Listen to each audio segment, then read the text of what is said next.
Let me first ask you about your visit to Egypt and the aims you're planning to achieve through this visit. The reason I'm here is a very specific reason, which is that Prime Minister Cameron has given a personal commitment to work to recover illegally seized Egyptian assets that are held in British bank accounts and to return those assets to Egypt. Now, that is a process that we are very committed to, and I am the minister who is leading on that process, working with experts from the police service and from the Crown Prosecution Service, reporting directly to Prime Minister Cameron to try and make sure that we get the assets that are held and returned to Egypt. But it is a complicated process, and I just want to say that to your viewers as well, that we are working with the Egyptian authorities, but we have to observe the rule of law. We cannot just have the state taking money out of private bank accounts without a proper legal process to make sure that that money is illegally acquired and that we therefore have the right to seize that money and return it to Cairo. Yes, the stolen funds maybe the title concerns more the Egyptian this time, but I'm talking here about the authorities, the Egyptian authorities. Do you think that they are putting facilities or difficulties on your way to achieve these goals? No, we are working closely with the Egyptian authorities. I think the difficulty is that you have two different countries with two different legal systems, two different languages even. So, it takes, sometimes say to people it's like trying to put an English plug in an Egyptian socket. Sometimes they don't fit. You need to make sure that the two fit together so that the information can flow in both directions. And sometimes that takes longer than it would do if the investigations were just taking place in a single country. But we are very committed to doing that detailed work. And a lot of the discussions we've been having today have been not just big speeches about how good asset recovery is, but actually having much more detailed meetings about what we can do to get the right pieces of information to put together a proper criminal justice case. Examples of former regime or the escaped people, Mr. Yusuf Boutros Ghali, Rashid Mohammed Rashid, and lately there was rumors that the former Prime Minister, Mr. Ahmed Shafi, also went to London. First, how do you explain this? And is there any method to return them back or how they could be extradited?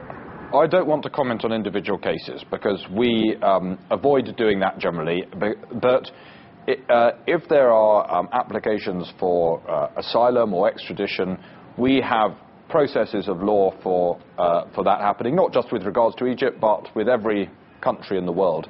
And so we would observe the due processes and make sure that it complied with the rule of law. And we would do that with Egyptian nationals or dual nationals just in the way that we would with any other country. I'm not making it individually. I said first the former regime or the samples of former regimes, and also they were convicted through court sentences, so they found guilty nowadays.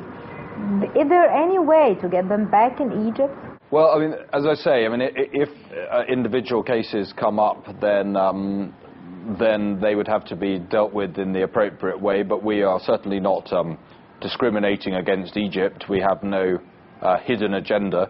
I mean, of course, London is a very famous international city, and people from every country in the world are visiting London on a daily basis. So we are not seeking to harbour people in an inappropriate way or to act towards Egypt in a different way from the way that we would act towards any other country. But when individual cases come up, we would obviously follow the correct procedures and follow the rule of law.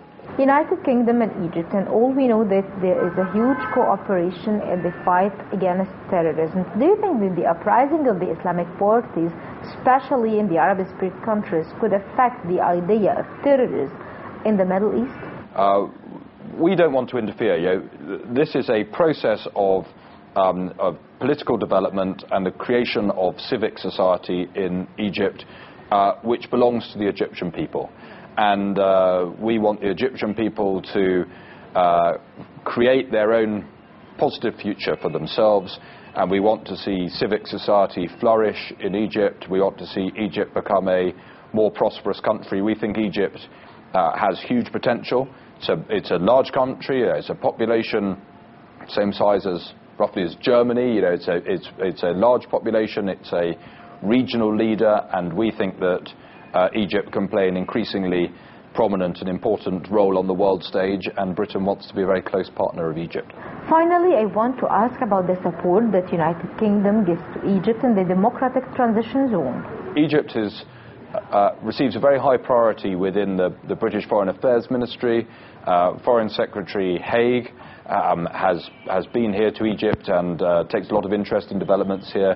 Prime Minister Cameron is also very strongly committed to the developments that are taking place in Egypt and across the Middle East. So the relationship between Egypt and the United Kingdom is very close, and we want to continue to work very closely together.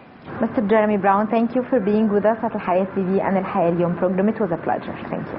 Especially for me.